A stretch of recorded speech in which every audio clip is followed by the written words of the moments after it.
I buried my daughter 31 years ago and never stopped grieving. Last Tuesday my phone rang at 2 a.m. Please, Harrison. This is Mercy General. Amanda Clark is here.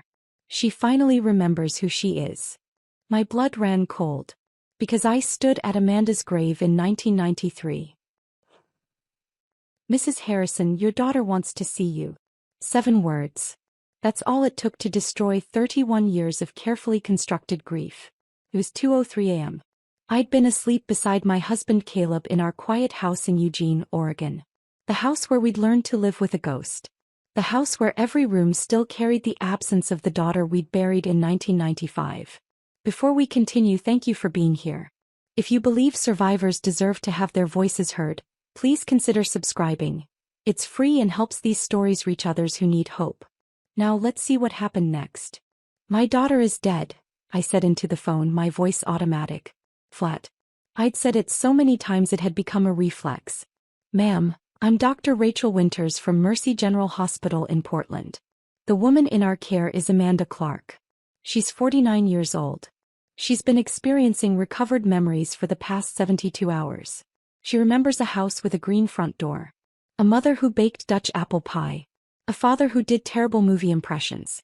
And she remembers a birthmark behind her right ear that her mother called her secret wings. I stopped breathing. The secret wings. Our secret. Mine and Amanda's alone. If she's alive, I whispered, then who did I bury? Dr. Winters was quiet for a moment. That's what we need to find out, Mrs. Harrison. But first, your daughter is asking for you. She finally knows who she is. The phone slipped from my hand. It hit the nightstand, clattered to the floor. Caleb was sitting up now, his face pale in the dim light from the alarm clock, staring at me with an expression I couldn't read. Brittany. His voice was careful. Afraid. Who was that? I couldn't answer. My mouth opened but no sound came out. My entire body had gone numb, like my brain had shut down everything except the most essential functions. Breathe in. Breathe out. Don't pass out. Caleb picked up the phone from the floor, pressed it to his ear. Hello. This is Caleb Harrison. Who is this? I watched him listen. Watched the color drain from his face. Watched his hands start to shake. We'll be there, he said finally, his voice hoarse. We're leaving now. He hung up. We sat there in the darkness, staring at each other. 38 years of marriage and I'd never seen him look like this. Lost. Terrified. Like the ground had just opened up beneath us. She said, Caleb's voice broke. She said Amanda's alive. I'm 60 years old now and for 31 of those years, I've been a mother with a ghost in her heart. Every November 8th, I visit the grave with the name, Amanda Harrison, carved into cold granite. Caleb still goes with me, though we've stopped talking much on those drives. What's left to say after 3 decades? Our son Jordan stopped coming years ago. He moved to Boston, built a life far from the town where his sister vanished. He calls on her birthday, voice tight and careful, like he's walking on glass. Like one wrong word will send me spiraling back into the person I became in 1993. We've learned to live around the wound the way you learn to walk with a limp. Our house in Eugene is quiet now, filled with routines we've perfected to avoid the empty spaces. I bake Dutch apple pie every Sunday, even though Amanda's not here to eat it. Caleb grades chemistry papers at the kitchen table, making the same terrible movie impressions that used to make her laugh. His Sean Connery is awful. His Clint Eastwood is worse. But he does them anyway and I smile anyway, and we pretend we're not performing these rituals for a daughter who's been dead for 31 years. We're functional. We're surviving. But we're not whole, and we stopped pretending we ever would be again. I need to get dressed, I heard myself say. My voice sounded far away, like it was coming from someone else's body. Portland is 3.5 hours. For if there's fog. Brittany. Caleb grabbed my hand. We've gotten calls like this before. He was right. 3 times over the years. 3 false alarms that had nearly destroyed us. In 1995, a woman called claiming she'd had psychic visions of Amanda in California. Caleb drove 18 hours based on nothing but desperation and found a girl who looked vaguely similar but wasn't our daughter. In 2001, a con artist called with details pulled from old news articles, asking for money to help Amanda come home. I almost wired $5,000 before our old detective talked me down. In 2008, an elderly woman with dementia kept calling, insisting every young person she saw was someone's missing child. Each time the hope had nearly killed us. Each time we'd had to rebuild ourselves from the disappointment. She knew about the secret wings, I said quietly. Nobody knows about that. Nobody. Caleb went very still. He knew what that meant. The secret wings were ours alone. A bedtime story I'd invented when Amanda was 4 years old and terrified she wasn't special enough, wasn't pretty enough, wasn't anything enough. I'd trace that tiny butterfly-shaped birthmark behind her right ear with my fingertip and whisper that she had secret wings. That butterflies were the bravest creatures because they transformed themselves completely. That she could fly anywhere in her dreams and I'd always be there to catch her if she fell. That detail had never been in police reports. Never mentioned to investigators. Never shared with reporters or grief counselors or anyone. How could a stranger know about that unless she was Amanda? I'm coming with you, Caleb said, already reaching for his jeans. No. I touched his face, felt the stubble on his jaw, the familiar shape of him. Not yet. I need to see first. If it's real. I couldn't finish the sentence. The hope felt too dangerous, too fragile to speak into existence. He understood. After everything we'd survived together, he always understood. Caleb and I are different people than we were in 1993. The first 5 years after Amanda disappeared, we barely spoke. We just passed each other like strangers in our own home, both drowning in grief so overwhelming it became its own presence. A third person living in our house, suffocating us. I blamed him for not driving her to the library that night. He blamed me for the argument we'd had 3 days before she vanished. About whether she should defer her Berkeley scholarship to do environmental activism work for a year. She called me controlling. I'd called her naive. We'd both said things we couldn't take back. And then she was gone and I never got to say I was sorry. We almost divorced in 1997.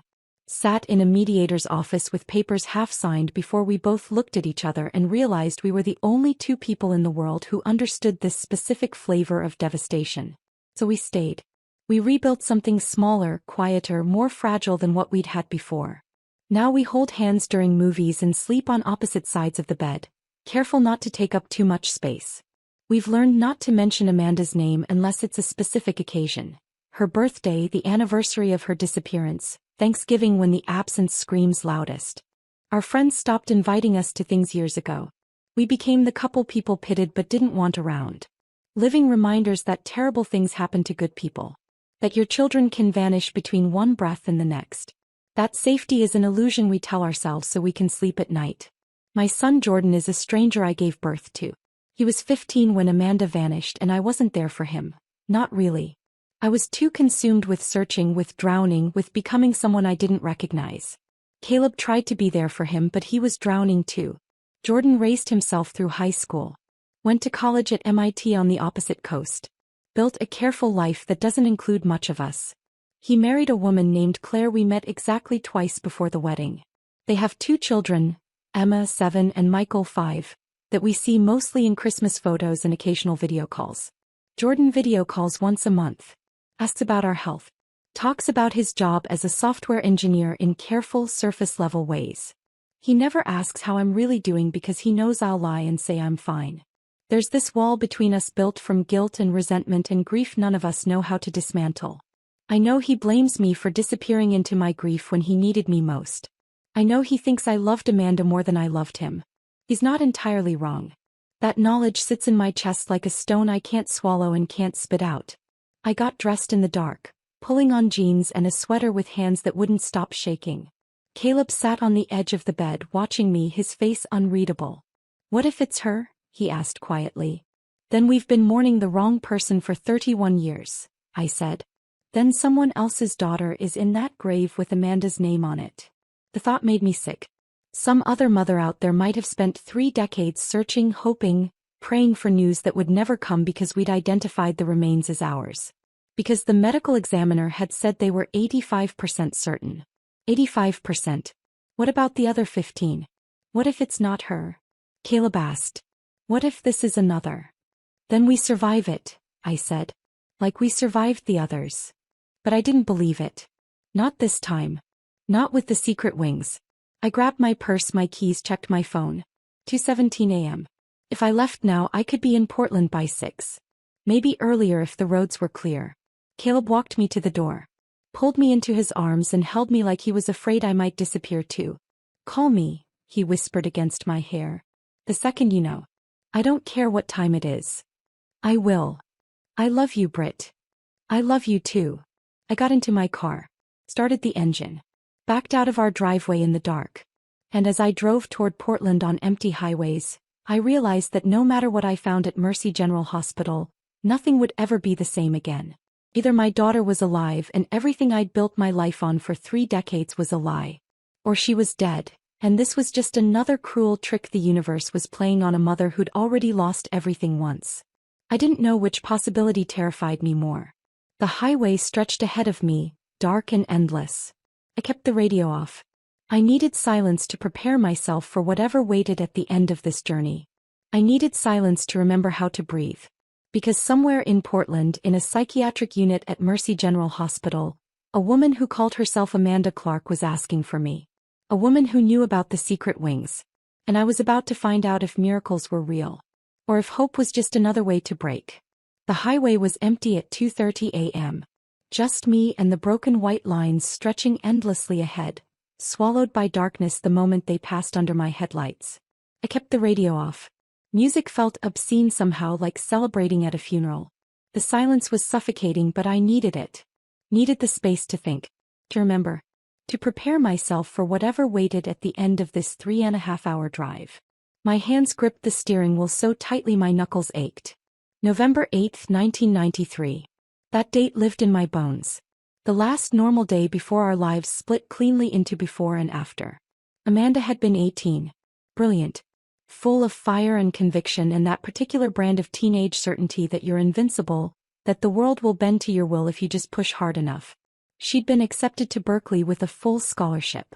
Environmental law. She was going to save the rainforests, stop climate change, make the world better through sheer force of will. But 3 days before she disappeared, we'd had a fight. A bad one. She'd wanted to defer her scholarship for a year. Said she needed to do real activism work first, get field experience, understand the problems she'd be fighting against. There was some group organizing protests against illegal logging operations and she wanted to join them. I'd been terrified. Terrified she'd throw away her future, her education, her scholarship. Terrified she'd get hurt or arrested or derailed from the path that would give her the tools to actually make a difference. I'd called her naive. Told her she didn't understand how the real world worked. She called me controlling. Said I didn't believe in her. We'd both said things we couldn't take back. Things that still echoed in my head 31 years later. The night she disappeared, she'd told us she was going to study at the library. A group project, she'd said. She'd be home by 10. We found out later, too late, that she'd lied. She'd gone to meet someone from an early internet bulletin board. Someone who claimed to be organizing an environmental protest. Someone who'd said all the right things to an 18-year-old girl desperate to change the world. The detective who worked her case tracked down a witness. A librarian who'd been locking up that night. She'd seen Amanda getting into a white van near the downtown library at 9:47 p.m. After that, nothing. Like she'd been erased from existence. I'd never gotten to apologize for that fight. Never gotten to tell her I believed in her after all. Never gotten to say I was sorry for not trusting her to make her own choices. That guilt had lived in my chest for 31 years, a weight I carried everywhere. A semi-truck roared past me going the opposite direction, close enough that my car shook in the displaced air. I flinched, jerked the wheel slightly, corrected course. Focus. I needed to focus. This wasn't the first call we'd gotten claiming Amanda was alive. The first one came in March 1995, barely 4 months after she'd disappeared. A woman named Crystal something calling from a payphone in Sacramento. She'd had psychic visions of Amanda working at a diner somewhere in California. Caleb had gotten in the car that same day. Drove 18 hours straight based on nothing but desperation and a stranger's claim. He'd found a diner. Found a girl who was roughly the right age with dark hair like Amanda's. But it wasn't her. Not even close, really, once he looked at her properly. Just a girl who vaguely fit the description and a psychic who'd been hoping for reward money. He'd called me from a motel room in Sacramento and I'd heard him break down completely. Sobbing so hard he couldn't breathe. I'd stayed on the phone with him for 2 hours, both of us crying, both of us trying to figure out how to survive the disappointment. The second call came in 2001. A man, this time smooth-voiced, sympathetic. He'd said he'd seen Amanda, that she was living in Seattle, but she was scared to come home. Scared we'd be angry with her for disappearing. He could help facilitate a reunion, he said, but it would require some money. Travel cost. A safe place for her to stay. Just $5,000. I'd almost wired it. Had the bank account numbers written down, my hand on the phone, ready to call and authorize the transfer. Our old detective Tom Patterson had talked me down. Explained gently that this was a common scam, that con artists targeted families of missing persons because we were vulnerable, desperate, willing to believe anything. He'd been right. The phone number disconnected the next day. The man was never found. The third call came in 2008. An elderly woman named Margaret who kept calling from a care facility in Portland. She had dementia, her nurses explained apologetically. She thought every young woman she saw was someone's missing child. She'd call families from cold case files, insist she'd seen their loved ones, become agitated when they didn't immediately come retrieve them. Each time the hope had nearly destroyed us. Each time Caleb and I had to rebuild ourselves from the shattered pieces of disappointment. That's why I'd left him at home this time. Why I couldn't let him come with me. If this was another false alarm, another psychic, another con artist, another confused elderly woman, I needed to absorb the blow alone. Needed to be the one who shattered so he could stay whole. But the secret wings. That detail changed everything. How could anyone know about that unless they were Amanda? My exit appeared in the distance. Woodburn. I was making good time. No fog, barely any traffic. I'd be in Portland by 6 at this rate. Maybe earlier. My stomach churned. I'd thrown up twice already, had to pull over on the shoulder and heave into the gravel while semis roared past. Because if Amanda was alive, then the remains we'd buried in December 1995 belonged to someone else. I could still remember that day with perfect clarity. The call from the detective. Hikers had found remains in the Cascade foothills. Female, approximately 18 to 20 years old. The forensic anthropologist estimated the body had been there at least a year, possibly 2. Dental records had been inconclusive. Too much decomposition.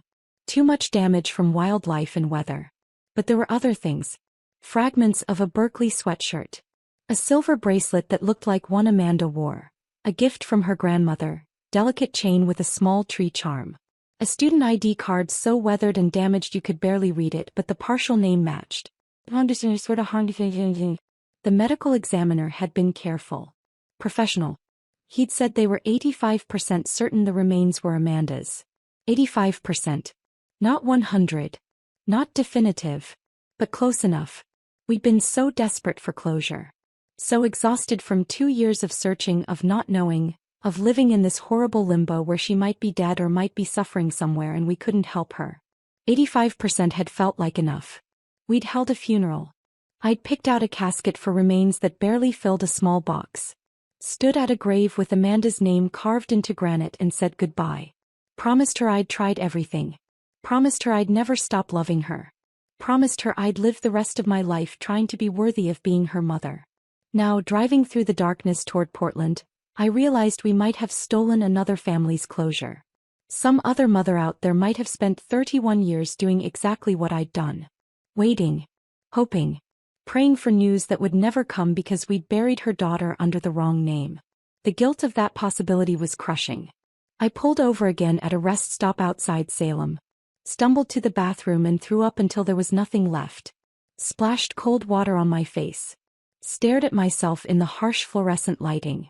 I looked old. 60 years old, and every single one of them written on my face. Lines around my eyes, around my mouth. Gray hair I'd stopped bothering to color years ago. The face of a woman who'd spent 3 decades learning how to survive grief. What would Amanda see when she looked at me? If it was really her. If this wasn't another cruel trick. Would she even recognize me? I got back in the car. Kept driving. The sky was starting to lighten as I reached the outskirts of Portland.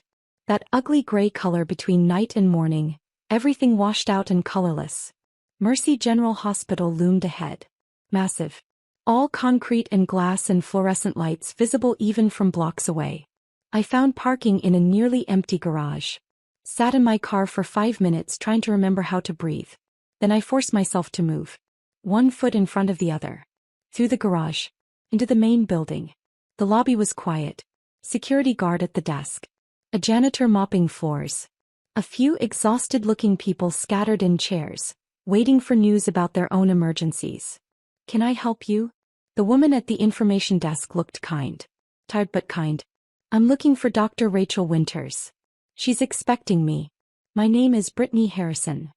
The woman made a phone call. Nodded. Hung up. "She'll be right down."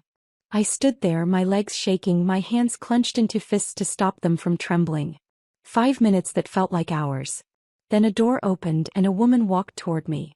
Early 40s, wire-rimmed glasses, dark hair pulled back in a neat bun. Professional clothes, slacks and a blouse under a white coat. The kind of face that had seen too much human suffering to be easily shocked. "Mrs. Harrison?" She extended her hand. "I'm Dr. Rachel Winters. Thank you for coming so quickly." Her handshake was firm. Steady. Everything I wasn't. "I understand this must be overwhelming," she said gently. "Would you like some coffee before we talk? There's a consultation room just down the hall where we can sit." "No." My voice came out harsher than I'd intended. "I'm sorry, I can't. I need you to tell me what you know. Please." She nodded. "Of course. Follow me." We walked through corridors that smelled like antiseptic and floor polish. Everything was too bright, too clean, too sterile. We entered a small consultation room with a table for chairs, and a window that looked out over the parking lot. Dr. Winters gestured for me to sit. I did, gripping the edge of the table to keep my hands from shaking. "The woman we're treating has been living under the name Amanda Clark for approximately 31 years, Dr. Winters began. Her voice was calm, measured. Clinical. "She's been in Portland the entire time. Working various jobs. Waitressing, retail, house cleaning. She's experienced homelessness intermittently. Multiple stays at shelters. She has no memory of a life before the name Amanda Clark. Until 4 days ago." "What happened 4 days ago?" I whispered. "She was walking through Pioneer Square. There was a street artist doing portraits from photographs. He sometimes works with a nonprofit that highlights cold cases. Missing persons from the 80s and 90s. One of the photographs he was working from was your daughter's image. Part of a Still Missing Awareness campaign." Dr. Winters paused. Pulled out a tablet. Opened a photo and turned it toward me. "When the woman we're treating saw this photograph, she had what we call a complete dissociative break. She collapsed right there in the square. Paramedics brought her here. She's been in our care for 72 hours. I stared at the photo on the tablet. Not the old missing person poster. A new photo. Recent. Taken here in the hospital. The woman was 49 years old. Her hair was cut short, dyed an unnatural dark brown that didn't suit her complexion. Her face was lined. Weathered. Marked by decades of hardship I couldn't begin to imagine. She was too thin. Cheekbones sharp. Eyes carrying shadows that spoke of things no one should have to survive. But the bone structure. The shape of her face. The way she held her mouth, even in this clinical hospital photo. "Oh God," I whispered. I saw Amanda looking back at me through 31 years of survival. "She's been having recovered memories," Dr. Winters continued, her voice pulling me back from the photograph. "Fragments at first. A house with a green front door. A mother who made Dutch apple pie every Sunday. A father who taught high school chemistry and did terrible impressions of movie characters to make her laugh. A little brother who collected baseball cards." My hand flew to my mouth. The green door. Our house in Eugene had a green front door. We'd painted it that color in 1991 because Amanda had insisted green was a lucky color. The Dutch apple pie. Every Sunday without fail for 18 years. Caleb's impressions. His awful Sean Connery, his worst Clint Eastwood, the way Amanda would laugh so hard she'd cry. Jordan's baseball cards. He'd kept them in a shoebox under his bed, organized by year and team, protective sleeves for his favorites. "There's more," Dr. Winters said gently. "She remembers a dog named Copernicus. A scar on her left ankle from falling off a skateboard when she was 12. A favorite teacher named Mr. Patterson who encouraged her to apply to Berkeley. She remembers the last argument she had with you, about whether she should defer college for a year to do environmental activism work." I couldn't breathe. Couldn't speak. Every detail was correct. Every single one. I need to see her, I whispered. Please. Dr. Winters stood. Follow me. But Mrs. Harrison, she paused at the door. I need to prepare you. The woman you're about to see has lived through significant trauma. She's not the girl you lost. She may never fully be that girl again. The integration process between who she was and who she's been forced to become will take years. Possibly her entire lifetime.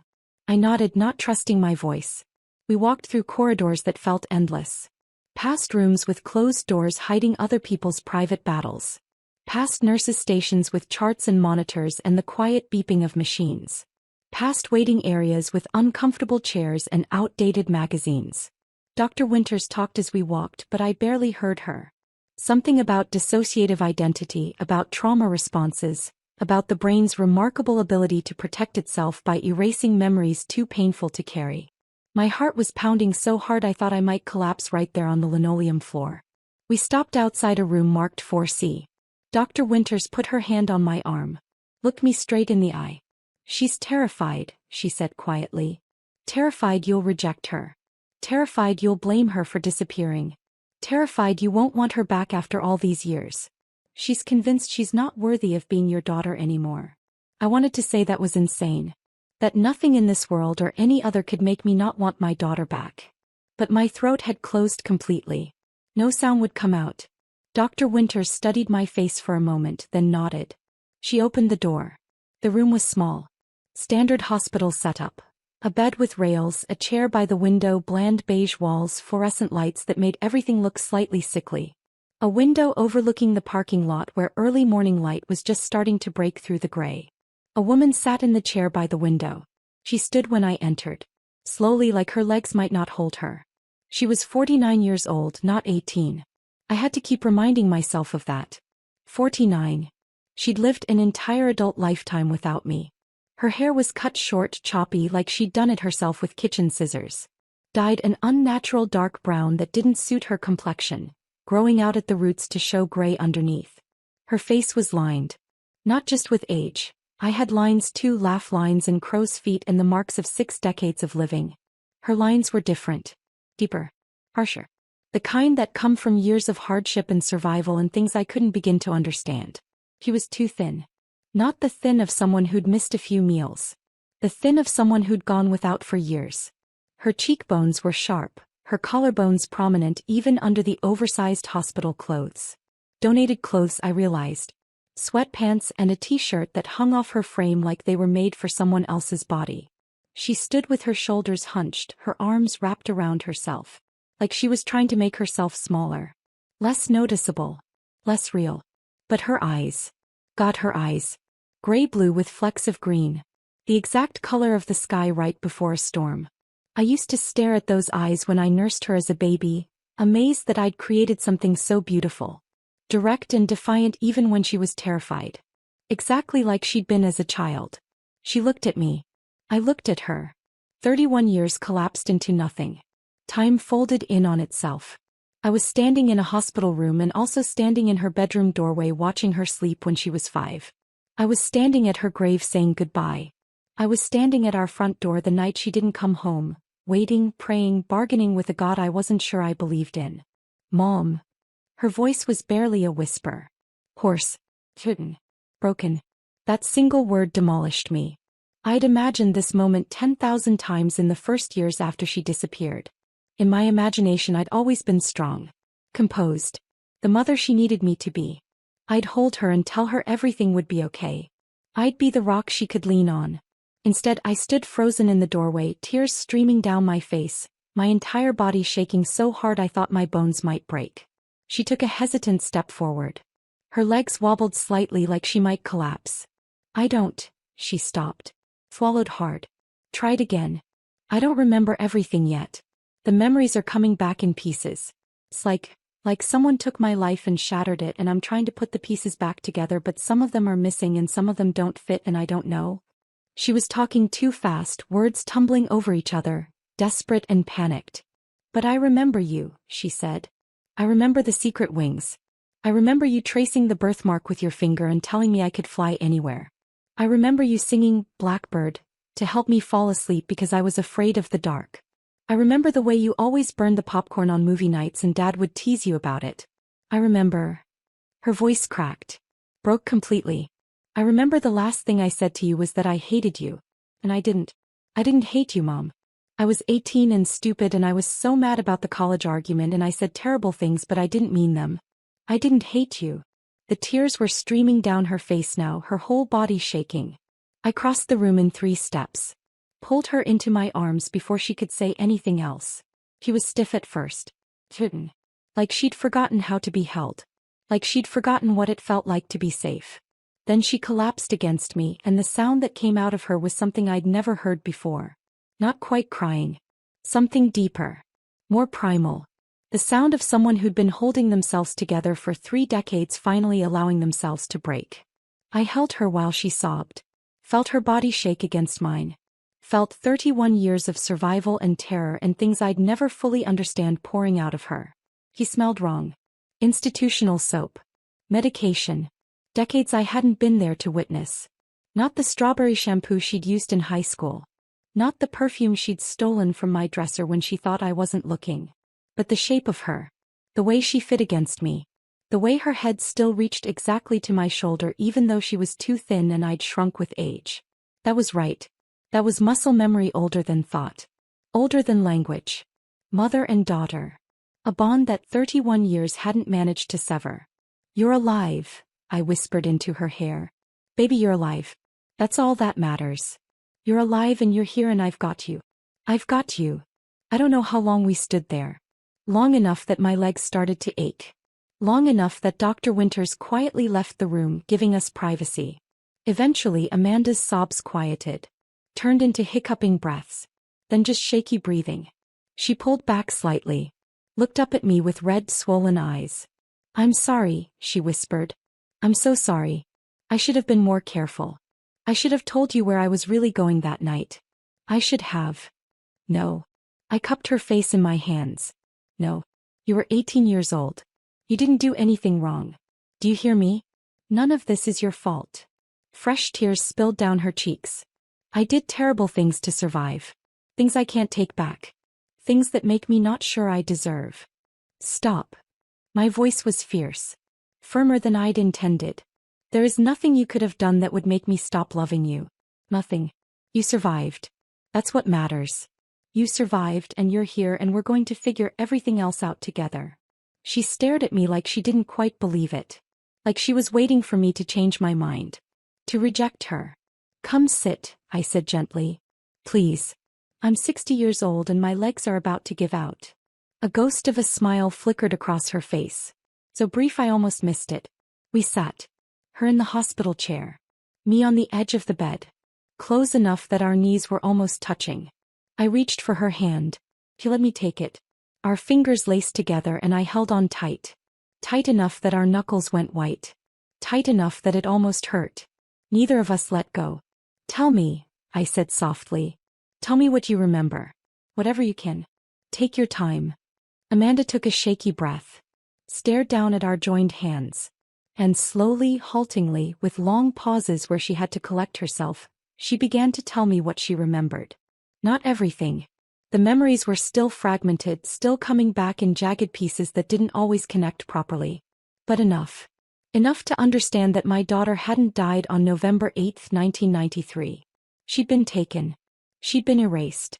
She'd been turned into someone else entirely. And somehow, impossibly, against odds I couldn't begin to calculate, she'd survived. Amanda's voice was hollow as she began to speak.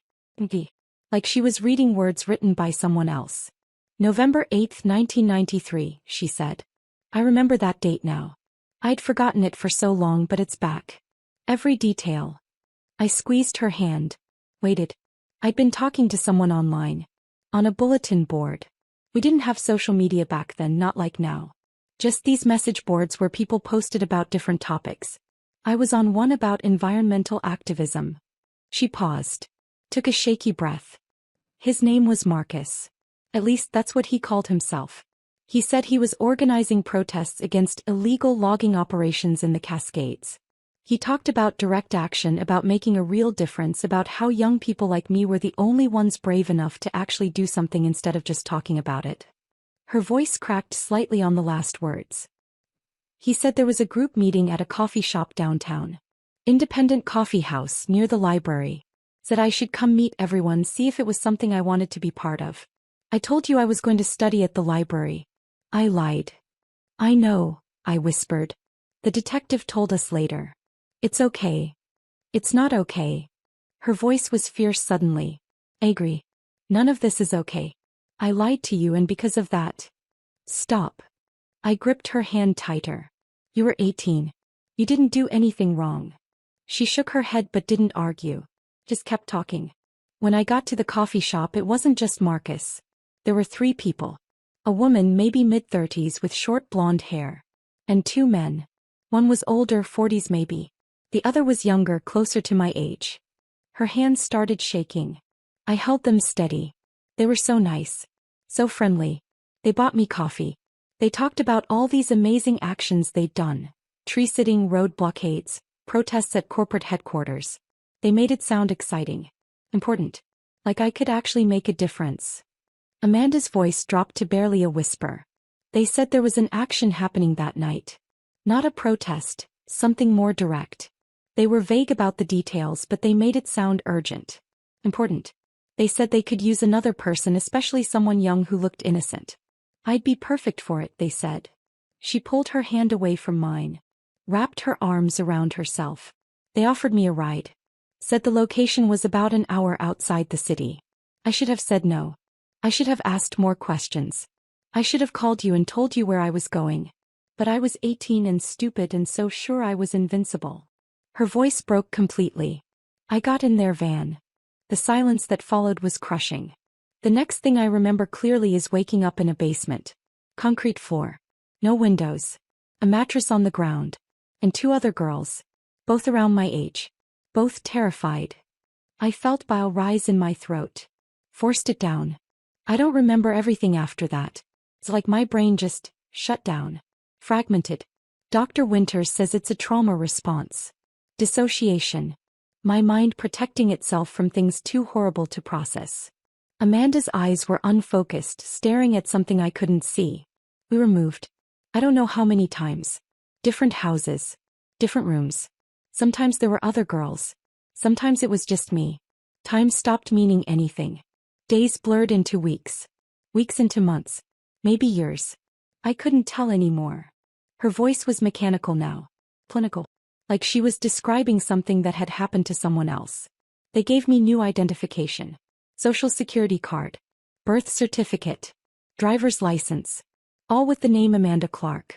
They said I was Amanda Clark now. They said my family had stopped looking for me. That they'd held a funeral. That I was dead to everyone who'd ever loved me. I felt tears streaming down my face but didn't wipe them away. They said if I ever tried to remember who I'd been before, if I ever tried to contact my family, they'd kill you. They'd kill Dad. They'd kill Jordan. They'd make sure everyone I'd ever loved suffered because of me. Her voice cracked. So I stopped trying to remember. I just let it go. Let her go. The girl I'd been. Because keeping her alive meant putting you in danger and I couldn't do that. So I became Amanda Clark instead. She looked at me finally. Her eyes were swimming with tears. For 31 years I was nobody. A ghost.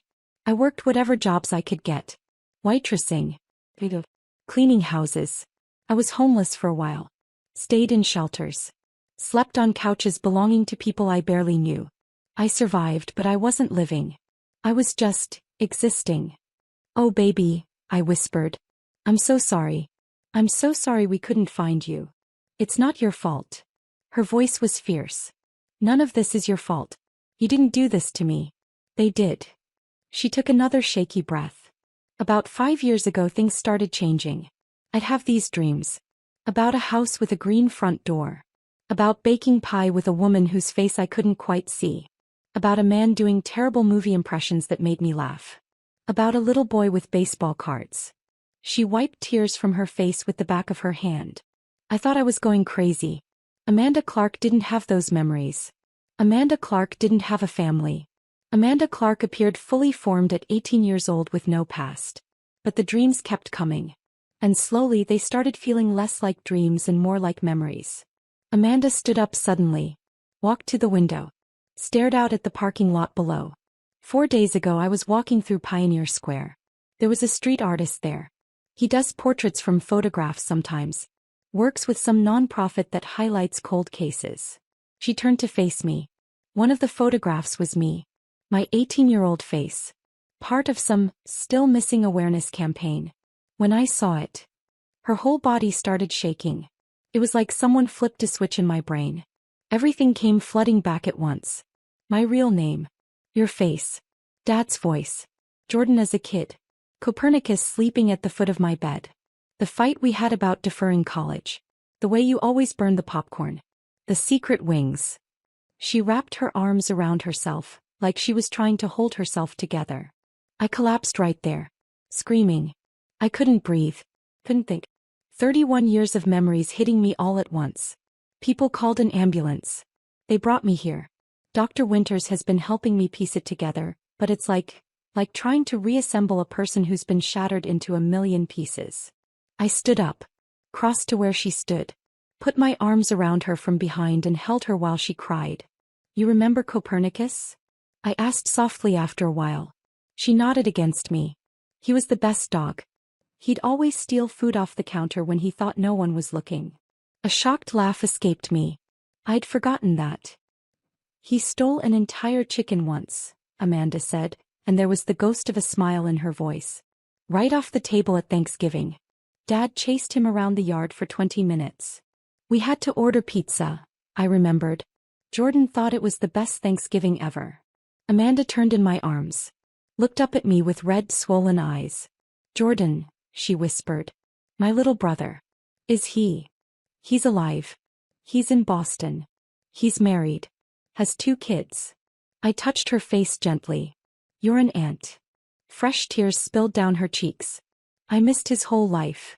I know. But he's going to want to see you. When you're ready. She nodded. Then something seemed to occur to her. Mom, she said slowly. If I'm alive, if I've been alive this whole time, then who did you bury? The question I'd been dreading. We don't know yet, I said quietly. The remains will need to be re-examined. Dr. Winters said they'll do DNA testing. Try to identify whoever. I couldn't finish. Amanda's face crumpled. Some other family has been waiting for answers while I was alive. Some other mother has been. Stop, I said firmly. That is not your fault. None of this is your fault. She looked at me with those eyes that had seen too much, survived too much. I hummed Blackbird in the shower this morning, she said suddenly. I didn't even realize I was doing it until Dr. Winters mentioned it. You used to sing that to me every night. You were afraid of the dark, I remembered. It was the only thing that helped you sleep. I still am, she whispered. Afraid of the dark. Afraid of basements. Afraid of white vans. Afraid of so many things. I pulled her close again. Held her tight. We're going to get through this, I promised. Together. However long it takes. She didn't answer. Just held on to me like I was the only solid thing in a world that kept shifting beneath her feet. Maybe I was. Dr. Winters knocked softly on the door about 20 minutes later. Amanda and I were still holding each other, neither of us quite ready to let go. I'm sorry to interrupt, Dr. Winters said gently. But Mrs. Harrison, there are some practical matters we need to discuss. And Amanda needs to rest. She's been awake for over 30 hours. I looked at my daughter. Her eyes were red and swollen, her face pale with exhaustion. She looked like she might collapse at any moment. I'll be right outside, I promised her. I'm not going anywhere. Amanda's grip on my hand tightened. You promise? I promise. She let go slowly like she was afraid I'd disappear if she blinked. I followed Dr. Winters into the hallway, my legs unsteady. The fluorescent lights felt too bright after the dim hospital room. Everything felt surreal, like I was moving through a dream. I need to call my husband, I said. And my son. They need to know. Of course. There's a consultation room down the hall where you'll have privacy. Take all the time you need. My hands were shaking so badly I could barely unlock my phone. I had 17 missed calls from Caleb. 3 voicemails. A dozen text messages asking if I was okay, asking what was happening, asking if he should come. I called him. He answered before the first ring finished. Brittany. His voice was raw. desperate. Please tell me. It's her. The words came out broken. Caleb, it's really her. It's Amanda. The sound he made wasn't quite a sob, wasn't quite a gasp. Something in between. Are you sure? Are you absolutely? I'm sure. Tears were streaming down my face again. She knew things, Caleb. Things nobody else could know. The secret wings. Copernicus. The argument about college. She remembered the Thanksgiving he stole the chicken off the table. I heard him break down completely on the other end. Heard him trying to speak and failing. Heard 31 years of grief pouring out of him. Is she okay? He finally managed. Is she hurt? She's alive. She's been through, my voice cracked. She's been through things I can't even begin to understand. But she's alive, Caleb. Our daughter is alive. I'm coming. I'm leaving right now. I'll be there in 3 hours. Drive carefully. Please. I need you to get here safely. I love you, Britt. I love you too. I hung up. Stared at my phone. I needed to call Jordan. It was 7:15 a.m. on the East Coast. He'd be getting Emma and Michael ready for school. Following the same morning routine he'd built, 3,000 miles away from the family that had fallen apart when his sister disappeared. I called him. It rang 4 times before he picked up. Mom. His voice was immediately concerned. What's wrong? It's like 4 in the morning there. I'm in Portland. At a hospital. I took a shaky breath. Jordan, your sister is alive. The silence stretched so long I thought the call had dropped. What are you talking about? His voice was carefully controlled. Too controlled. Amanda's dead. We buried her in 1995. We buried someone else. We didn't know. The medical examiner made a mistake. But she's here, Jordan. She's been living in Portland this whole time with no memory of who she was. Until 4 days ago. Mom. His voice was tight now. Strained. Is this another? We've been through this before. The psychic. The con artist. That woman with dementia. I can't. It's real. I cut him off. She knows things. Private things. Family things. Things no stranger could know. I heard him say something muffled to Claire. Heard her voice responding. Heard him walking, a door closing. Are you sure? He asked quietly. Are you absolutely sure this time? I'm looking at her face right now in my mind and I see your sister. I see the girl who used to read you bedtime stories and threatened to beat up anyone who messed with you. I see her, Jordan. His breath hitched. Does she remember me? She remembered your baseball card collection. She remembered protecting you. She asked about you the second she could form words. I heard him crying. My son who'd built walls so thick around his grief that I'd almost forgotten he knew how to cry. I'll get on the first flight out, he said. I'll be there tonight. Tell her. His voice broke. Tell her I'm coming. Tell her I never stopped missing her. I will. After I hung up, I sat in that consultation room for a long time, trying to process everything that had happened in the past 5 hours. At 2:03 a.m. I'd been asleep in my bed. Now it was barely 8 in the morning and my entire world had been turned inside out. Dr. Winters found me there 20 minutes later. Mrs. Harrison, do you feel up to discussing next steps? I nodded, though I wasn't sure I felt up to anything. We sat across from each other at a small table. Dr. Winters had a file folder in front of her. Official looking. The kind that holds documents that change lives. First, we'll need to do DNA testing, she began. To officially confirm Amanda's identity. It's a formality at this point. I don't doubt who she is, but it's necessary for legal purposes. We can do that today. How long for results? With expedited processing, about a week. Maybe less. A week. 7 more days of existing in this strange limbo between impossibility and confirmation. There will also need to be interviews with law enforcement, Dr. Winters continued. The FBI has a task force that deals with trafficking cases. They'll want detailed testimony from Amanda about what she remembers. Names, locations, descriptions of the people involved. Any information that might help them find other victims or prosecute perpetrators. The thought of Amanda having to relive her trauma for strangers made me feel sick. Will she have to? I asked. Testify, I mean. That will be her choice. No one can force her. But the information she has could potentially save other lives. Help find other missing girls. Bring people to justice who've been operating for decades. I nodded slowly, understanding the weight of what Amanda would have to carry. She'll need intensive therapy, Dr. Winters went on. What Amanda is experiencing is called complex PTSD. She's lived through sustained, repeated trauma that fundamentally reshaped her identity. For 31 years she's been someone else entirely. The process of integrating those two identities, Amanda Clark and your daughter, will take years. Possibly her entire lifetime. What does that mean? I asked. Integration. It means learning to hold both truths simultaneously. That she is Amanda Clark with all the experiences and survival skills that identity required. And that she is also your daughter with all the memories and connections that identity holds. It means processing decades of trauma while also processing the grief of everything she lost. It won't be linear. She'll have good days and terrible days. Breakthroughs and setbacks. Dr. Winters leaned forward slightly, her expression serious. Mrs. Harrison, I need you to understand. The woman in that room is not the 18-year-old girl you lost. She's a 49-year-old woman who's survived things most people can't imagine. She's been shaped by experiences you weren't there to witness or protect her from. Expecting her to simply become who she was before isn't realistic or fair. I know, I said quietly. I don't expect that. I just want her to have a chance to heal. To build whatever life she can from here. Dr. Winters nodded. There's one more thing we need to discuss. The remains you buried in 1995. My stomach dropped. If Amanda is your daughter, then someone else's child is in that grave.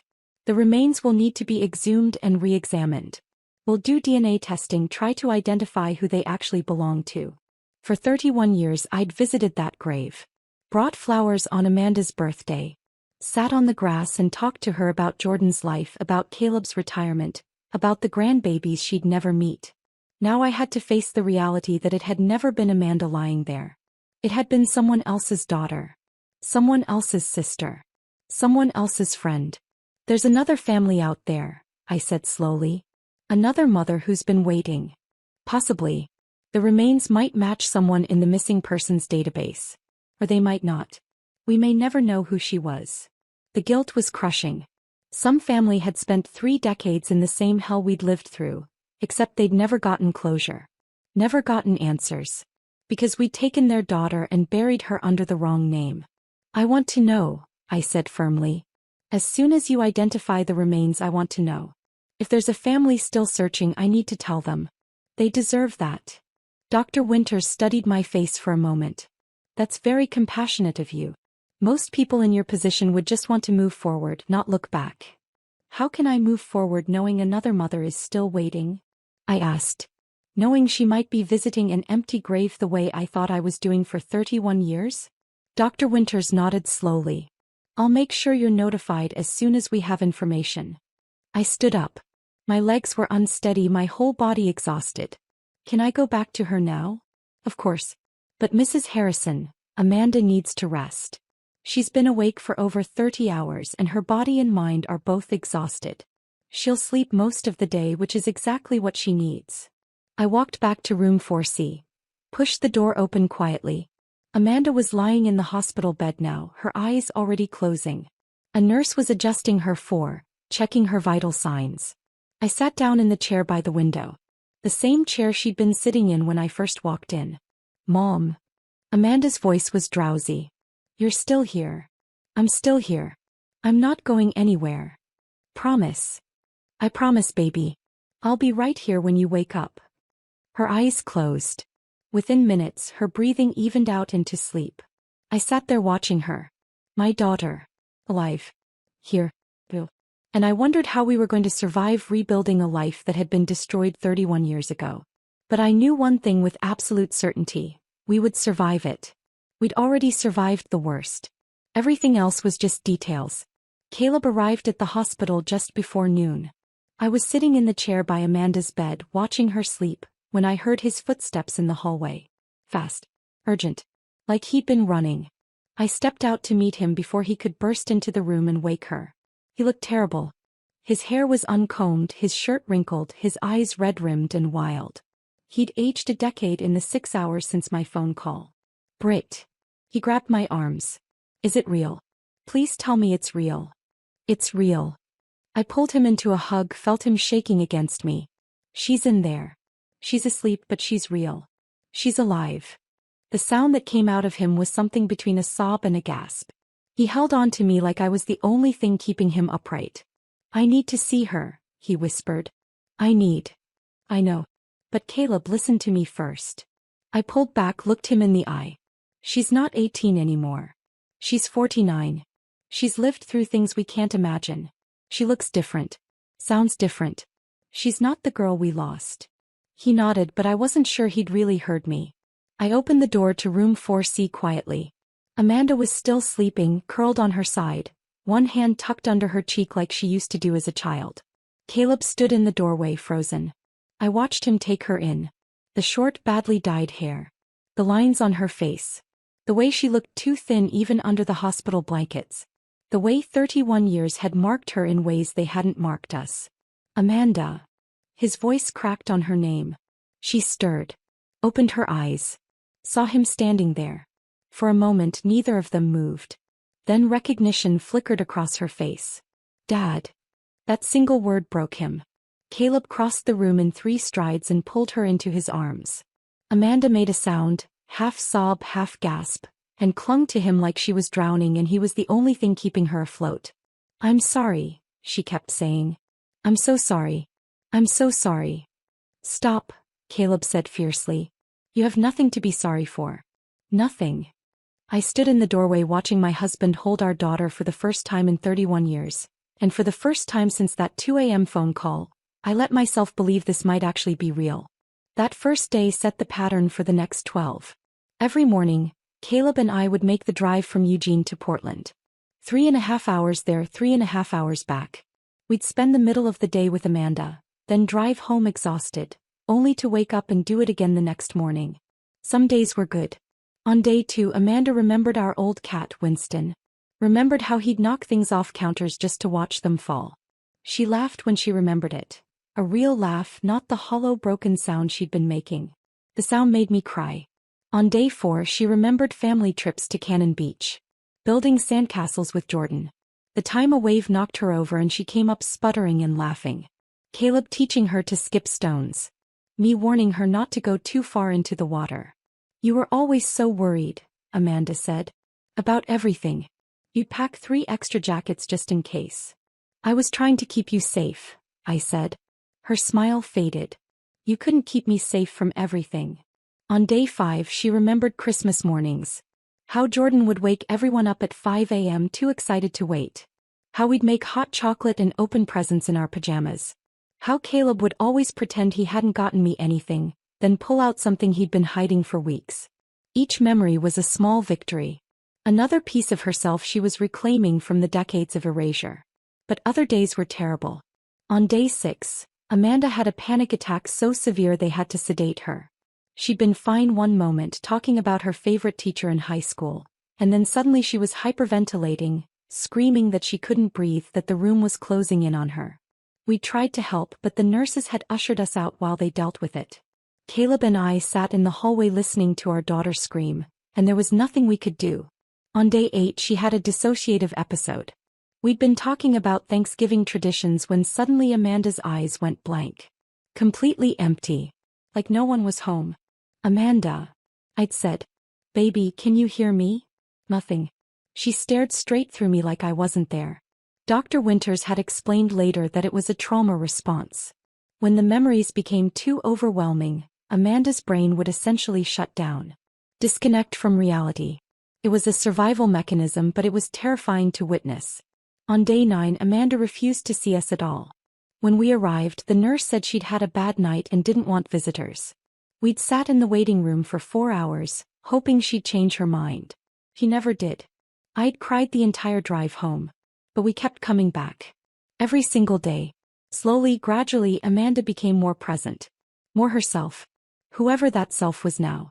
Jordan arrived on day 3. I met him in the lobby. He looked exhausted. He'd taken a red-eye from Boston, hadn't slept. His wife Claire had stayed home with the kids, but she'd sent messages. Tell her we love her. Tell her we can't wait to meet her.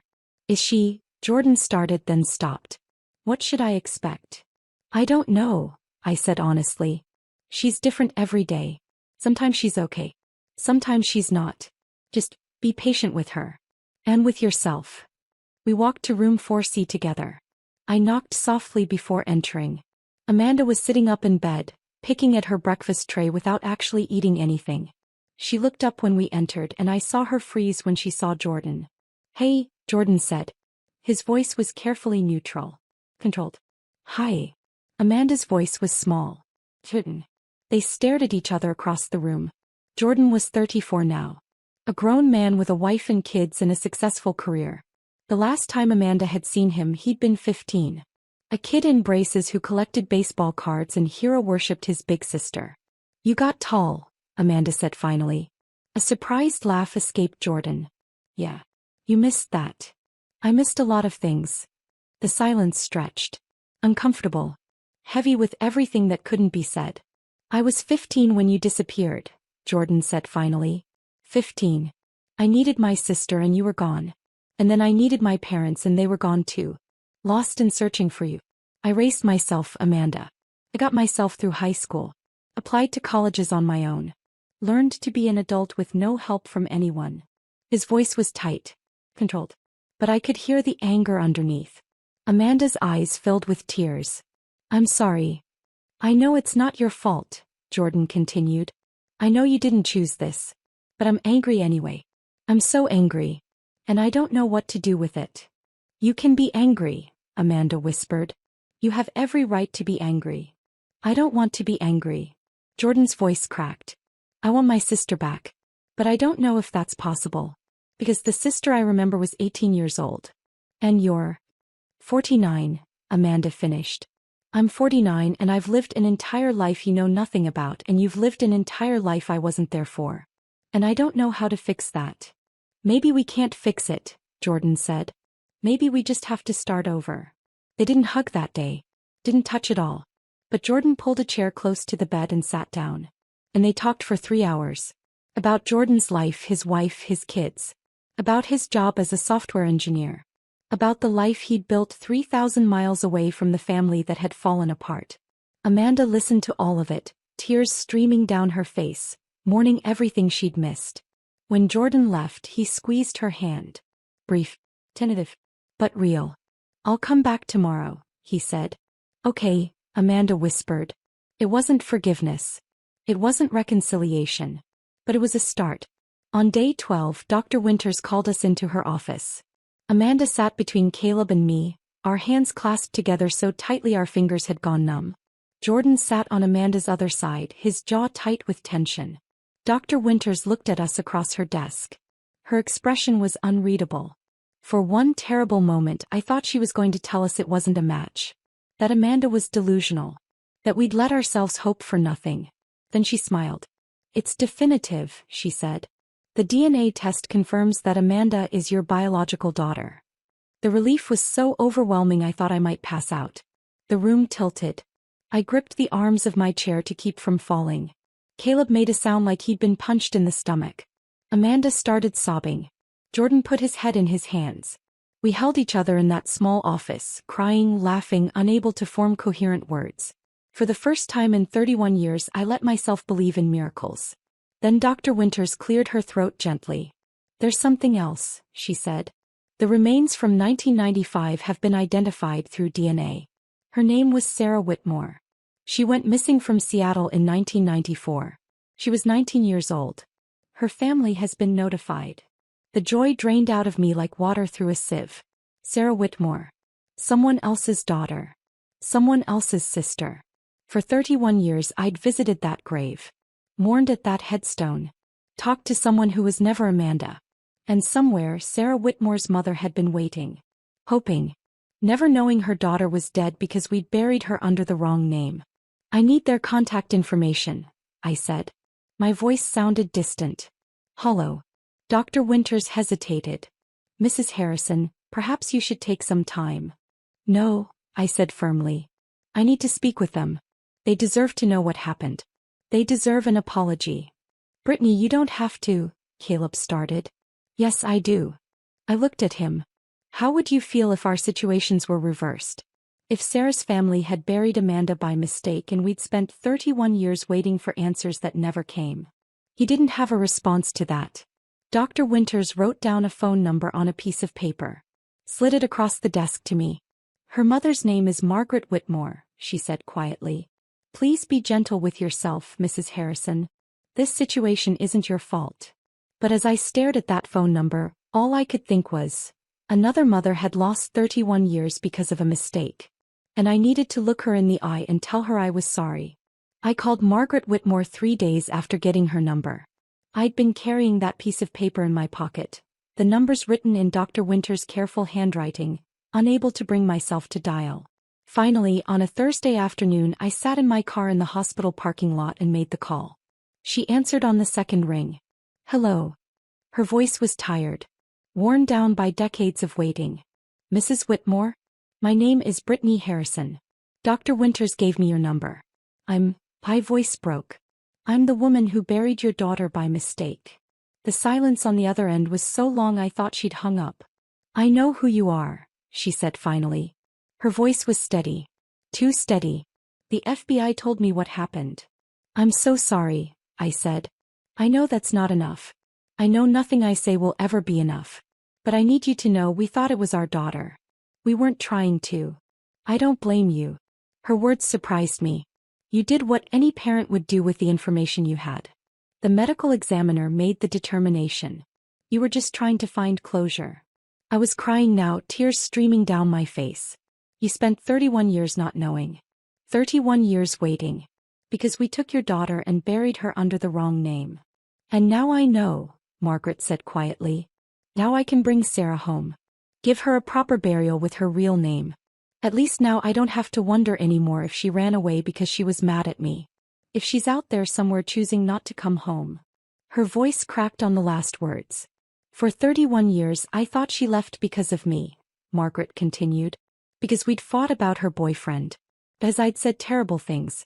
I thought she was alive somewhere, hating me. At least now I know she didn't choose to leave. We cried together on that call. Two mothers connected by tragedy and mistaken identity and the terrible luck of having daughters who disappeared in the same era. How is she? Margaret asked after a while. Your daughter. Amanda. She's alive, I said. She's healing. It's going to take a long time, but she's here. At least one of us got our daughter back, Margaret said. There was no bitterness in her voice. Just exhaustion. At least one of us did. We talked for another 20 minutes. I promised to keep her updated on the exhumation process, on the transfer of Sarah's remains. She promised to let me know about the funeral. Will you come? She asked. To Sarah's burial. I know it's a lot to ask, but I'll be there, I said. I owe her that much. 6 weeks after that 2 a.m. phone call, Amanda was released from Mercy General. Caleb and I had assumed she'd come home with us to Eugene. We'd prepared her old room, bought new sheets, hung curtains in the color she used to like. We wanted to take care of her, wanted to keep her close after 3 decades of absence. But Dr. Winters and Amanda's trauma therapist both said that would be a mistake. She needs to build her own life, Dr. Winters explained gently. Not try to slip back into the one she had at 18. That girl doesn't exist anymore. Amanda needs to figure out who she is now, and she can't do that living in the house where she grew up, surrounded by memories of who she used to be.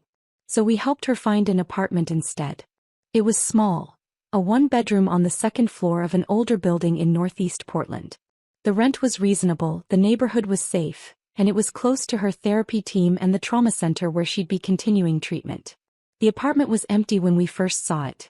Worn hardwood floors, white walls that needed fresh paint, a kitchen barely big enough for a small table. But it had good light. Big windows that looked out over a tree-lined street.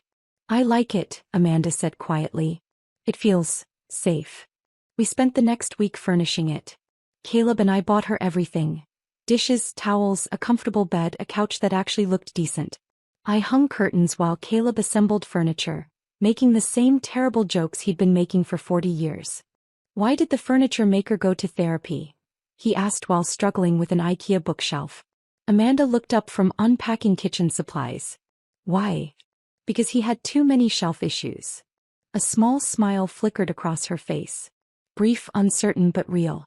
That's terrible, Dad, she said. Your mother's been telling me that for decades, Caleb replied. Hasn't stopped me yet. Amanda laughed. A real laugh, not the hollow, broken sound she'd been making. The sound made me cry. But even in those good moments I could see how different she was. The Amanda I remembered had been loud. Opinionated. Full of fire and conviction. She'd argued politics at the dinner table, debated environmental policy with anyone who'd listen, filled every room with her presence. This Amanda was quiet. She apologized constantly, for asking for help, for taking up space, for existing. I'm sorry, could you maybe, I don't mean to be difficult, but could we move the couch a little to the left? If it's not too much trouble. I'm sorry. You don't have to apologize, I'd tell her. This is your apartment. You get to decide where everything goes. She'd nod, but 10 minutes later she'd be apologizing again. She had panic attacks triggered by things I couldn't predict. White vans passing on the street. The smell of a certain brand of coffee. Basements. Locked doors. Men's voices raised in anger, even if the anger had nothing to do with her. She couldn't sleep without medication. Even with it, she rarely got more than 4 hours a night. She couldn't be in crowds. We tried taking her to the grocery store once, and she'd lasted 10 minutes before the walls started closing in and she had to leave. But she was also stronger than I'd ever been. She'd survived 3 decades of hell and come out the other side still capable of hope. Still capable of love. Still capable of looking forward instead of only backward. I had to learn to love this version of my daughter. Not mourn the version I'd lost. That was harder than it sounded. Jordan came back to Portland 3 more times in the first 3 months. Each visit was slightly less tense than the last. On his 3rd visit he brought Claire and the kids. Emma was 7, all energy and questions. Michael was 5, shy and serious. They had no idea their aunt had supposedly been dead their entire lives. Jordan and Claire had told them Aunt Amanda lived far away and they hadn't been able to visit before. Simple. Age appropriate. Amanda cried when she met them. Emma was cautious at first, hiding behind her father's legs. But Amanda sat on the floor, made herself smaller, less threatening, and asked Emma about her favorite things. I like butterflies, Emma said. And purple. And my friend Sophia. I like butterflies too, Amanda said softly. I have a birthmark shaped like a butterfly. Want to see? Emma nodded. Amanda showed her the tiny mark behind her ear, and Emma touched it gently with one finger. That's so cool, Emma breathed. Amanda looked up at Jordan with tears streaming down her face. She has my eyes. Jordan nodded. Yeah. She does. Michael warmed up more slowly, but by the end of the visit he was showing Amanda his Pokémon cards and explaining in great detail which ones were rare. After the kids went to explore Amanda's small balcony, Jordan sat down next to his sister on the couch. Claire thinks I should talk to a therapist, he said. About all of this. The anger I'm carrying. That's probably a good idea, Amanda said. I'm trying, Jordan said. To not be angry at you. I know it's not your fault. I know you didn't choose any of this. You can be angry, Amanda told him. You have every right. I missed your whole life. Your high school graduation. Your wedding. The birth of your kids. I wasn't there for any of it. And I missed yours, Jordan said. 31 years of your life that I know nothing about. We're strangers who happen to share DNA and some childhood memories. Maybe we can start over, Amanda suggested. Not try to pick up where we left off because that's impossible. But maybe we can build something new. Jordan was quiet for a long moment. I'd like that. They started talking on the phone weekly after that. Awkward conversations at first, full of long pauses and careful topics. But gradually they got easier. Jordan told her about his work, his kids, his life in Boston. Amanda told him about her therapy, her struggles, her small victories. They couldn't fix 3 decades of loss. But they were building something. Something that might eventually feel like family again. For months after coming home, Amanda told us she'd made a decision. We were having lunch at her apartment. Sandwiches from a deli down the street, eaten at her small kitchen table. The FBI contacted me, she said. They want me to testify. About what I remember. The people involved. The locations. Anything that might help them find other victims or prosecute the people who are still alive. My stomach dropped. Amanda, you don't have to. I know I don't have to, she interrupted. Her voice was steady, determined. But I want to. Your therapist said testifying could set back your progress, I said. That it could be re-traumatizing. She also said it could be empowering, Amanda replied. That taking my story and using it to help other people could be part of my healing. Other girls are still out there, Amanda continued. Girls like I was. Feared. Lost. Trapped in lives they didn't choose. If my testimony can help find them, help save them, then I have to do it. Caleb reached across the table and took her hand. Are you sure? No, Amanda admitted. I'm terrified. But I'm doing it anyway. I have to take what happened to me and turn it into something that matters. Otherwise they win. The people who tried to erase me, they win. I tried to talk her out of it. Tried to protect her from more pain. But Caleb put his hand on mine and shook his head. This is her choice, he said quietly. She gets to decide how she heals. So 3 weeks later, I sat outside a closed FBI conference room while Amanda testified. 3 days of testimony. 8 hours each day. Reliving every detail of the worst years of her life. I waited in the hallway with Caleb. Paced. Drank terrible coffee from vending machines. Counted the tiles on the floor. When Amanda finally emerged on the 3rd day, she looked like she might collapse. I caught her before she fell, held her while she sobbed, supported her weight as we walked to the car. She didn't speak the entire drive home. Just stared out the window with hollow eyes. But 2 days later she called me. They found someone, she said. Her voice was shaky but determined. Because of what I told them. They found a woman who'd been missing for 8 years. She's going home to her family. Oh baby, I whispered. It was worth it, Amanda said. It was worth every second of reliving it if it means one more person gets to go home. And I realized that my daughter was braver than I'd ever been. She'd survived the unsurvivable. And now she was fighting to make sure no one else had to. 8 months after Amanda came home, she called me on a Tuesday afternoon. Mom, I did something and I need to tell you about it before you see it online. My stomach dropped. What happened? Are you okay? I'm fine. I'm more than fine actually. I enrolled in classes. Online courses through Portland State. I want to finish my degree. I sat down on the couch processing. Your degree. The one I started 31 years ago. Environmental law. She paused. Well, not environmental law anymore. Social work. I want to help trafficking survivors. I want to become an advocate. Amanda, I didn't know how to finish. That's wonderful. But are you sure you're ready? Your therapist said. My therapist said I should focus on my own healing first, Amanda interrupted. And I am. But part of my healing is taking what happened to me and turning it into something that matters. I've been a victim for 31 years, Mom. I'm done being a victim. I want to be a survivor who helps other people survive. Her voice was steady, determined, more sure of herself than I'd heard since she'd come home. If this is what you want, I said carefully, then your father and I will support you. Thank you, she whispered. I need this.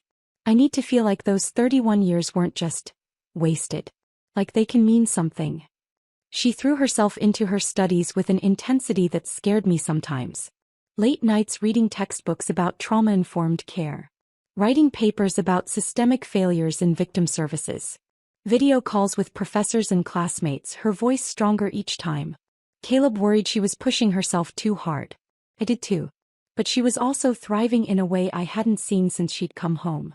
2 months after enrolling, Amanda started volunteering at a local nonprofit that worked with trafficking survivors. Just a few hours a week at first. Answering phones. Filing paperwork. Sitting in on support groups. Then they asked her to share her story at one of the groups. She called me the night before, terrified. What if I break down? What if I can't get through it? What if I make it worse for them instead of better? Then you break down, I said. And you let them see that it's okay to break down. That you can survive breaking down and still keep going. She did break down. She told me about it afterwards. She'd gotten through most of her story. The abduction, the years of erasure, the moment she saw her own face on that poster, and everything came flooding back. Then someone in the group had asked, how did you keep going all those years? And Amanda had fallen apart. But the other women in the group had surrounded her. Held her. Told her they understood. That they'd asked themselves the same question. That seeing her survive gave them hope they could survive too. I helped them, Amanda said, wonder in her voice. Just by being there. Just by surviving. I helped them. After that she spoke at more events. Awareness campaigns. Fundraisers. College classes studying human trafficking. Then a journalist from a national magazine contacted her. They were doing a piece on long-term trafficking survivors. Would Amanda be willing to share her story? He said yes. The essay was published in September. 31 Years Lost. One woman's journey from erasure to advocacy. It went viral within hours. Suddenly, people recognized Amanda on the street. Not as Amanda Clark, the broken homeless woman who'd spent decades invisible, but as Amanda Harrison, the survivor who'd come back from the dead. She got messages from other survivors. From families of missing persons. From people who'd never thought about trafficking before but were now paying attention. You're making a real difference, I told her. I'm trying, she said. I'm trying to make those 31 years mean something other than just pain. In October, she was asked to consult on a task force developing better protocols for helping trafficking survivors reintegrate into society. In November, she was accepted into a graduate program for social work. Full scholarship. She was building a life that mattered. A life that would have been impossible if she'd stayed the girl she'd been at 18. And I realized that was its own kind of revenge. Not destruction. Not making the people who'd hurt her suffer. But refusing to let them win. Refusing to stay buried. Building something so meaningful from the ruins that it rendered all those years of darkness powerless. On a clear Sunday morning in July, 10 months after that first phone call, Amanda invited us over for breakfast. She met us at the door and I barely recognized her. Her face had filled out. She looked healthy. Her hair had grown out past her shoulders, showing the natural auburn color I remembered from her childhood. She wore jeans and a simple t-shirt that actually fit properly, not the oversized donated clothes she'd been hiding in. She looked like herself. Not the 18-year-old who'd disappeared. Not the broken woman who'd emerged from 31 years of trauma. Someone new. Someone who'd integrated all the pieces of who she'd been forced to become and was building something whole from the fragments. Come in, she said, smiling. I made breakfast. Well, I tried. Fair warning, the pie might be a disaster. Dutch apple pie. Our Sunday tradition from before. We sat at her small kitchen table, the same one Caleb had assembled months ago. The apartment looked different now. More lived in. Personal. Photos on the walls. Some old ones we'd given her, some new ones from the past few months. Books on the shelves. A plant in the window that was actually alive. The pie was slightly overdone, the crust a bit too brown on the edges. It was perfect. This tastes like home, Caleb said, his voice thick. Amanda smiled. A real smile that reached her eyes. I called Grandma's sister. Aunt Linda. She still had the exact recipe written in Grandma's handwriting. She mailed it to me. You called Linda? Asked, surprised. I've been calling a lot of people, Amanda said. Trying to reconnect with family. I talked to Aunt Linda for 2 hours. She remembered me as a kid. Told me stories I'd forgotten. It was nice. To hear about myself through someone else's eyes. To know I existed before I was Amanda Clark. He took a bite of pie. I have some news. I wanted to tell you in person. Caleb and I exchanged glances. I've been accepted into a graduate program. Portland State. Social work with a focus on trauma and victim advocacy. I start in September. Amanda, that's incredible, I said. There's more. I've been asked to join a task force. They're developing new protocols for helping trafficking survivors reintegrate. The task force wants input from actual survivors, not just academics and law enforcement. They asked me to consult. Her voice was steady. Proud. I'm also writing a book, she continued. A memoir. My literary agent thinks it could really make a difference. Help people understand what long-term trafficking looks like. How survivors can rebuild. Caleb reached across the table and took her hand. You're incredible. You know that. I'm trying, Amanda said. I'm trying to take what happened to me and turn it into something that helps other people. So those 31 years weren't just lost. So they can mean something. They mean you survived, I said fiercely. That's enough. You don't have to turn your trauma into productivity to make it worthwhile. I know, Amanda said. But I want to. For me. Not because I have to prove anything, but because it feels good to help. To take the worst thing that ever happened to me and use it to make sure it happens to fewer people. She looked at both of us across the table. I've been thinking about the secret wings, she said suddenly. Do you remember Mom telling me I could fly anywhere in my dreams? I nodded, unable to speak past the lump in my throat. I think I'm ready to fly now, Amanda said. Not in my dreams. For real. I'm ready to build a life. A real life. Not just surviving but actually living. Caleb's eyes filled with tears. Then that's what we'll help you do. However long it takes. We're not going anywhere. I looked at my daughter across that kitchen table. This woman who'd been stolen at 18 and returned at 49. This woman who'd spent 31 years erased, turned into someone else, forced to forget she'd ever been my daughter. This woman who'd seen her own face on a poster and had her entire identity shatter and somehow, impossibly, put herself back together. We'd lost 31 years. We'd buried the wrong girl. We'd mourned someone who was still alive, still fighting, still refusing to be defeated. But we had now. We had this moment. This pie that was slightly overdone but tasted like redemption. This small apartment that Amanda had turned into a home. This woman who'd survived the unsurvivable and was choosing to live fully anyway. I went to Sarah Whitmore's funeral, I said quietly. Margaret invited me. I thought you should know. Amanda nodded. How was it? Sad. But also, there was closure. Margaret got to bury her daughter under her real name. Got to say goodbye properly. He thanked me. For calling her. For making sure Sarah got her identity back. I'm glad, Amanda said. No one should be buried under the wrong name. Everyone deserves to be remembered as themselves. She smiled slightly. I used to think about that. When I was Amanda Clark. I'd wonder if anyone would remember me when I died. If anyone would care. Or if I'd just disappear and no one would even notice. We would have noticed, I said fiercely. Even when we thought you were gone, we noticed your absence every single day. I know that now, Amanda said. I'm starting to really believe it. We sat there for a long time. Eating overdone pie. Talking about nothing and everything. Making plans for Thanksgiving, for Christmas, for Jordan's next visit with the kids. Building a future from the pieces of a past that had been shattered. And I realized this was Amanda's revenge. Not against any specific person. Not destruction or violence or making anyone suffer. Her revenge was this. Surviving.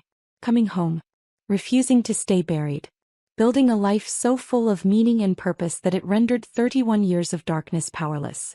They'd tried to erase her. They'd stolen her name, her identity, her entire life. But she'd come back. And she was flying.